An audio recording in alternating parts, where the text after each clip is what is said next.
Welcome to Luca is a Billionaire, where the only thing I invest in is your answers. You start by verifying signal and bands because speed depends on the carrier slice you're using. Check signal bars and carrier band, move closer to a window or higher floor for better line of sight. Once done, restart your 5G modem or phone to clear background connections and disable apps that hog data. Make sure to enable 5G-only mode if available. These immediate steps increase your baseline throughput, reduce contention, and prepare the device for deeper optimization. Now optimize hardware and settings to extract consistent speed.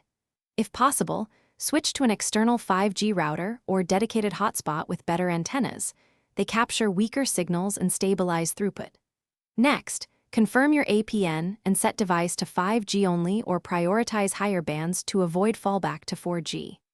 Also, change Wi-Fi channel to one with less interference, move other electronics away, and update firmware. These actions reduce latency and packet loss and convert raw signal into usable bandwidth.